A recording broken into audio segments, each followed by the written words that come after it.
Assalamualaikum warahmatullahi wabarakatuh. Alhamdulillah wassalatu wassalamu ala rasulillah wa ala alihi wa ashabihi wa mawalah. Asyhadu an la ilaha illallah wahdahu la syarikalah wa asyhadu anna muhammadan abduhu wa rasuluh la nabiyya ba'dah. Allahumma sholli wa sallim ala sayyidina Muhammad wa ala ali sayyidina Muhammad. Qala rabbi shrah li sadri wa yassir li amri wahlul 'uqdatam min lisani yafqahu qawli, amma ba'du. Kaum muslimin wal muslimat yang dirahmati Allah Subhanahu wa taala, alhamdulillah kita masih diberi kenikmatan, masih diberi kekuatan serta masih diberi kesehatan oleh Allah Subhanahu wa taala untuk senantiasa menjalankan kewajiban kita sebagai umat muslim, yakni di bulan yang penuh rahmah ini menjalankan puasa di bulan suci Ramadan. Salawat beserta salam mudah-mudahan terlimpah curahkan kepada junjungan alam Nabi Agung Muhammad sallallahu alaihi wasallam dan juga kepada keluarganya, para sahabatnya, serta kita selaku umatnya, mudah-mudahan mendapatkan syafaatul uzma di yaumil akhir. Amin ya rabbal alamin. Kaum muslimin wal muslimat yang berbahagia, dalam kesempatan ini saya akan sedikit mengupas tentang kewajiban kita sebagai seorang muslim yang pada kesempatan ini mempunyai suatu hak dan mempunyai suatu kewajiban. Apa itu kewajiban bagi seorang muslim? Di antaranya adalah kewajiban kita ketika kita melaksanakan ibadah puasa Ramadan, nanti ada suatu hal yang perlu kita keluarkan. Tidak lain dan tidak bukan itu adalah zakat fitrah. Kaum muslimin wal muslimat yang berbahagia, sebelum kita membahas tuntas tentang masalah zakat, perlu kita ketahui tentang pengertian zakat. Zakat merupakan bagian dari rukun Islam. Kita tahu bahwasanya rukun Islam itu ada 5. Yang pertama syahadat, yang kedua sholat, yang ketiga zakat, yang keempat puasa, dan yang kelima menunaikan haji atau menunaikan haji ke Baitullah bagi yang mampu. Umat muslim yang telah memenuhi syarat diwajibkan membayar zakat. Zakat fitrah bertujuan untuk menyucikan jiwa, membersihkan harta, dan melengkapi ibadah puasa. Dalam hal ini pasti banyak hal yang berkaitan dengan zakat, khususnya zakat fitrah. Ada sejarahnya tentang zakat fitrah. Dalam sejarah, perintah zakat fitrah ini belum memiliki ketentuan selama Rasulullah SAW berdakwah 13 tahun di Mekah. Penjelasan ini dapat dilihat dari tafsir Ibnu Katsir tentang surat Al-Muzammil ayat 20 yang artinya, yakni dirikanlah sholat wajib dan tunaikanlah zakat yang fardu. Dalam ayat ini terkandung dalil bagi orang yang mengatakan bahwa perintah wajib zakat diturunkan di Mekah, tetapi kadar-kadar nisab yang harus dikeluarkan masih belum dijelaskan dengan rinci kecuali hanya di Madinah. Hanya Allah lah yang maha mengetahui. Tafsir Ibnu Katsir. Jadi dalam hal ini Rasulullah SAW pada waktu dakwah di Mekah belum menentukan kadar zakat itu sendiri. Kemudian ada beberapa ketentuan zakat fitrah. Dalam hal ini untuk memunahkan ibadah zakat fitrah itu sendiri ada hal yang perlu dipenuhi oleh umat muslim, seperti syarat-syarat dan ketentuannya. Siapa saja yang wajib dan tidak wajib membayar zakat, kemudian berapa zakat fitrah, khususnya zakat fitrah yang harus dikeluarkan, serta kapan waktu yang ditetapkan untuk membayarnya. Kemudian muncullah hukum zakat fitrah itu sendiri fardu bagi atau wajib bagi seorang muslim yang memiliki cukup harta untuk dibagikan kepada orang lain. Bahkan apabila seorang muslim tersebut memiliki anak, maka anak-anaknya pun wajib untuk ditunaikan zakat fitrahnya. Nah, berikut ketentuan zakat fitrah menurut hukum Islam. Yang pertama, syarat wajib zakat. Yang pertama adalah beragama Islam. Sudah barang tentu dan pasti umat Islam itu wajib mengeluarkan zakat, khususnya zakat fitrah. Makanya harus orang Islam dulu, ya. Makanya harus Islam dulu yang pertama, ya. Harus syaratnya harus Islam dulu. Bagaimana dengan orang di luar Islam atau non Muslim tidak berkewajiban untuk mengeluarkan zakat fitrah? Itu yang pertama. Yang kedua, merdeka. Artinya tidak dalam kondisi yang tertekan, dalam artian tertekan tidak merdeka. Kita tahu bahwasanya kita semuanya sudah merdeka. Maka dari itu Ini merupakan salah satu syarat wajib untuk mengeluarkan zakat fitrah itu sendiri. Kemudian yang selanjutnya, syarat zakat fitrah itu sendiri yakni memenuhi 2 waktu. Zakat fitrah dilaksanakan saat menemui 2 waktu. Apa itu? Di antara bulan Ramadan dan Syawal, walau hanya sesaat. Jadi pelaksanaan mengeluarkan zakat fitrah itu sendiri kapan? Yakni waktunya dimulainya terbenam matahari di awal bulan suci Ramadan, dan paling akhirnya yakni sebelum mimbar naik pada tanggal 1 Syawal. Jadi sebelum dilaksanakannya sholat Idul Fitri, itu wajib waktu untuk mengeluarkan zakat fitrah. Bagaimana kalau misalkan mengeluarkan zakat fitrah setelah sholat Idul Fitri? Maka dihukuminya itu hanya sebagai sedekah biasa. Selanjutnya, syarat yang berikutnya adalah memenuhi atau memiliki harta yang cukup. Bagi orang yang memang betul-betul tidak memiliki harta dan tidak cukup untuk mengeluarkan zakatnya, ya di sini orang tersebut tidak berkewajiban kalau memang betul-betul tidak memiliki harta. Seorang muslim yang wajib membayar zakat fitrah mereka yang memiliki harta yang cukup untuk kebutuhan sehari-hari bagi dirinya maupun orang yang berada di bawah tanggungannya pada hari raya dan malamnya nanti. Kaum muslimin wal muslimat yang berbahagia, orang yang tidak wajib membayar zakat, ada juga yang tidak wajib membayar zakat. Siapa saja? Yang pertama, orang yang meninggal sebelum terbenam matahari pada akhir Ramadan. Jadi orang yang meninggal di hari terakhir di bulan Sya'ban sebelum terbenamnya matahari, jadi dia tidak berkewajiban untuk membayar zakat fitrah karena usianya tidak masuk ke dalam bulan suci Ramadan. Maka dari itu dia tidak berkewajiban untuk mengeluarkan zakat fitrah. Itu yang pertama. Yang kedua, anak yang lahir setelah terbenam matahari pada akhir bulan Ramadan. Nah, jadi ketika bulan Ramadan sudah berakhir, contoh misalkan ini adalah hari terakhir di bulan suci Ramadan. Nah, sudah masuk terbenam matahari, sudah masuk maghrib, anak baru lahir. Nah, ini tidak berkewajiban mengeluarkan zakat fitrah pada tahun ini, pada tahun tersebut. Kalau tahun berikutnya sudah barang tentu dan jelas itu wajib dikeluarkan zakat fitrahnya. Kemudian yang ketiga, mu'alaf yang baru memeluk agama Islam setelah terbenam matahari pada akhir bulan Ramadan. Nah, contoh ada seseorang yang masuk Islam atau mu'alaf, dia masuk Islamnya setelah terbenam matahari di akhir bulan Ramadan pada waktu malam 1 Syawal, berarti malam Lebaran. Nah, dia tidak berkewajiban mengeluarkan zakat pada tahun tersebut. Kemudian yang keempat, kaum muslimin wal muslimat yang berbahagia yang tidak wajib mengeluarkan zakat, untuk yang keempat yakni tanggungan istri yang baru dinikahi setelah selepas matahari terbenam pada akhir bulan Ramadan. Jadi misalkan ada yang menikah di malam Idul Fitri, malam 1 Syawal, habis maghrib, setelah buka, kemudian nikah. Nah, ini tidak wajib dikeluarkan zakatnya ditanggung oleh suaminya. Ya. Maka dari itu ini beberapa golongan yang tidak wajib mengeluarkan zakat fitrah. Kaum muslimin wal muslimat rahimakumullah. Nah, sekarang takaran banyaknya zakat itu berapa? Pasti di setiap daerah kadang-kadang membicarakan tentang ukuran atau takaran zakat fitrah. Menurut hadis riwayat Muslim, hitungan zakat fitrah sebanyak 1 sok kurma atau 1 sok gandum. Sok adalah ukuran takaran. Menurut mazhab Maliki, 1 sok sama dengan 4 mud. Kemudian berapa 1 mud itu? 1 mud merupakan cakupan penuh 2 tangan pada umumnya. Jadi seperti ini. Nah, ini takaran untuk bahan makanan pokok. Nah, jadi takaran seperti ini, ya.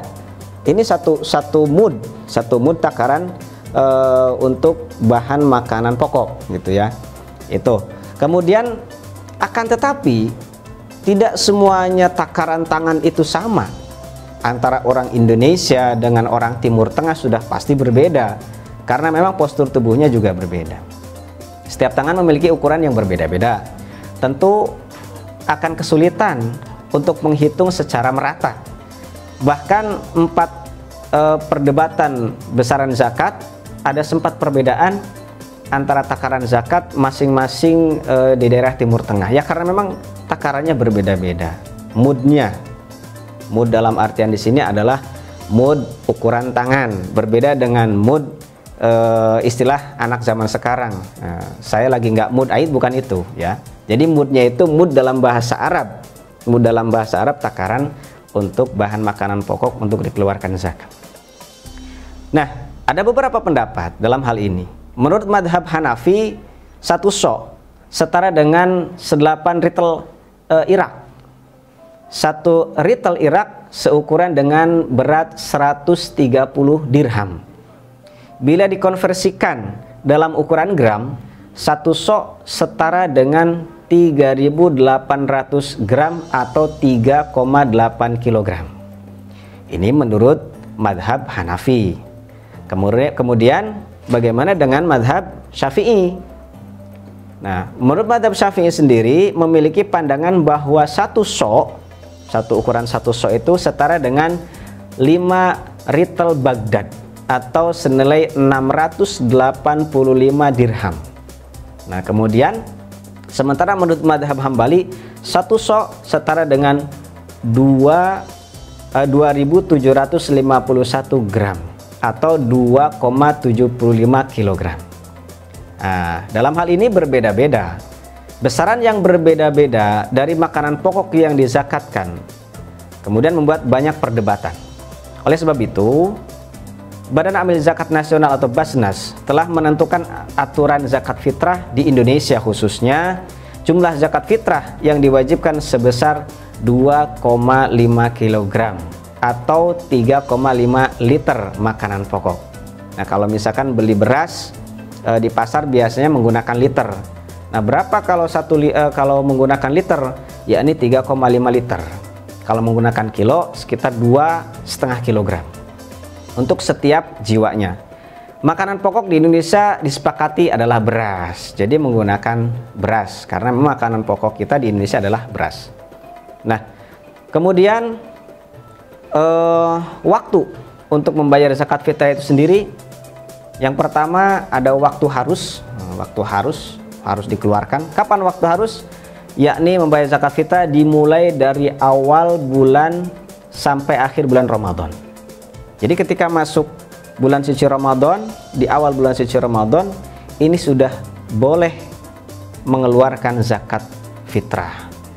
Ada yang berpikir nanti ya sajalah kalau mau lebaran katanya gitu.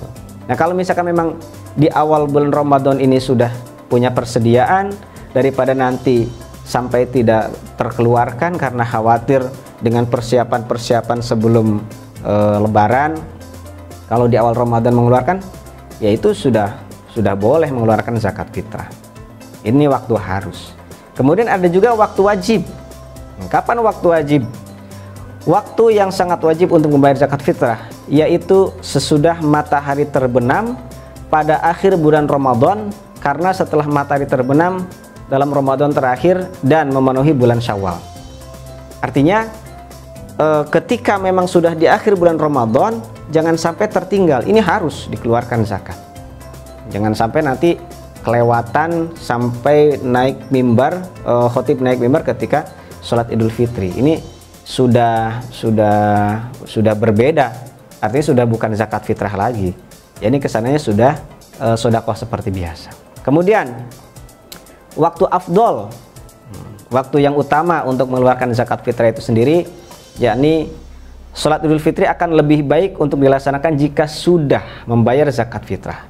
Bila zakat fitrah dilaksanakan setelah sholat subuh pada akhir Ramadan, setelah sholat subuh pada akhir Ramadan, dan sebelum mengerjakan sholat Idul Fitri, maka disebut waktu afdol. Ya, di akhir-akhir itu afdol. Terus kalau di awal boleh nggak? Ya boleh saja. Ya. Tapi waktu yang sudah akhir-akhir itu ya lebih afdol. Cuma jangan sampai kelewat waktu melewati sholat Idul Fitri. Ada juga waktu makruh. Waktu yang dilarang atau makruh untuk membayar zakat fitrah namun tidak mendapatkan konsekuensi, yaitu membayar zakat saat melaksanakan sholat Idul Fitri hingga sebelum terbenamnya matahari. Kemudian waktu haram, ya, ada waktu haram juga, atau waktu yang ketika membayar zakat itu sudah bukan zakat fitrah lagi. Umat muslim dilarang untuk membayar zakat fitrah setelah matahari terbenam pada hari raya Idul Fitri. Hukumnya menjadi sedekah biasa, tidak terhitung sebagai zakat fitrah. Seperti yang tadi disinggung di awal, bahwasanya ketika setelah melaksanakan sholat Idul Fitri kemudian kita mengeluarkan zakat, bukan berarti nanti zakatnya jadi haram dan berdosa, akan tetapi itu sudah dihukumi bukan zakat fitrah lagi, tapi sedekah seperti biasa. Dalam hal ini beberapa hal yang saya jelaskan, mudah-mudahan ini bisa menjadi pencerahan buat kita semuanya, dan mudah-mudahan kita diberi kekuatan, mudah-mudahan kita diberi kemampuan untuk senantiasa mengeluarkan zakat fitrah. Dan seandainya kita memang betul-betul tidak mampu untuk mengeluarkan zakat, nah ini menjadi pertanyaan besar. Apakah di zaman sekarang orang yang dikatakan miskin itu betul-betul tidak punya apa-apa, sehingga dia masih mempunyai pekerjaan, penghasilan masih ada, tapi masih mengaku miskin dan tidak mau mengeluarkan zakat? Nah, ini yang seperti inilah yang tidak boleh, karena memang zakat fitrah itu sendiri adalah kewajiban setiap muslim. Nah, bagaimana konsekuensi apabila sengaja tidak mengeluarkan zakat fitrah? Apabila seorang muslim yang merdeka dan mampu secara finansial sengaja menimbun hartanya dan tidak mau membayar zakat fitrah, maka dia akan mendapatkan hukuman dari Allah Subhanahu wa taala di hari pembalasan. Allah Subhanahu wa taala berfirman dalam surat Taubah ayat 34 yang artinya, dan orang-orang yang menyimpan emas dan perak dan tidak menafkahkannya di jalan Allah, maka beritahukanlah kepada mereka bahwa mereka akan mendapat siksa yang pedih. Nah, kemudian zakat menjadi salah satu pilar dari rukun Islam, yaitu ibadah yang wajib dilakukan oleh umat Islam. Apabila telah memenuhi syarat, meninggalkan zakat sama halnya dengan meninggalkan atau hukumnya mendapatkan yang pedih, sama seperti kita meninggalkan sholat. Oleh karena itu, kita harus selalu ingat, jangan kita mengingatnya persiapan untuk lebaran saja, sementara ada satu hal yang wajib, satu hal yang memang harus dilaksanakan, yakni mengeluarkan zakat fitrah. Terus apakah mempersiapkan untuk lebaran Idul Fitri itu tidak boleh? Boleh-boleh saja, akan tetapi ada suatu kewajiban yang harus kita laksanakan. Karena ketika kita mengeluarkan zakat, itu sudah merdeka, kemudian kita sudah memenuhi kewajiban. Bagaimana ketika kita hanya disibukkan untuk mempersiapkan Idul Fitri, akan tetapi zakat itu terlupakan? Nah, inilah yang mendapatkan konsekuensinya nanti. Karena di saat kita lebaran atau Idul Fitri tidak menggunakan baju baru juga tidak apa-apa. Ada istilah laisal aidu liman kana libasuhu jadid balil aidu liman kana imanuhu yazid. Bukanlah yang dikatakan aid, dikatakan kembali ke fitrah, itu bagi orang yang pakaiannya bagus, sepatunya baru, pecinya baru. Bukan itu yang dikatakan Idul Fitri. Karena yang dikatakan Idul Fitri adalah liman kana imanuhu yazid. Setelah 1 bulan penuh kita melaksanakan puasa di tempat kita, kemudian kita dididik dalam melaksanakan ibadah, kita kemudian diperkuat keimanan. Setelah datangnya tanggal 1 Syawal, kalau imannya bertambah, ini yang dikatakan Idul Fitri, kembali kepada fitrah. Jadi Idul Fitri bukan berarti kita pakainya harus baru, sepatunya baru, celana baru dan sebagainya, bukan itu. Pada dasarnya adalah ketika iman kita bertambah. Mudah-mudahan dalam sedikitnya ceramah ini bisa memberikan kita motivasi untuk senantiasa melaksanakan ibadah lebih giat lagi. Kaum muslimin wal muslimat rahimakumullah, Itu saja yang bisa dapat saya sampaikan. Mudah-mudahan apa yang saya sampaikan ada manfaatnya buat kita semuanya, dan juga mohon maaf atas segala kekurangannya. Terima kasih atas segala perhatian kaum muslimin wal muslimat yang berbahagia. Atas semua perhatiannya kami ucapkan banyak terima kasih. Wallahul muwafiq ila aqwamit thoriq. Wassalamualaikum warahmatullahi wabarakatuh.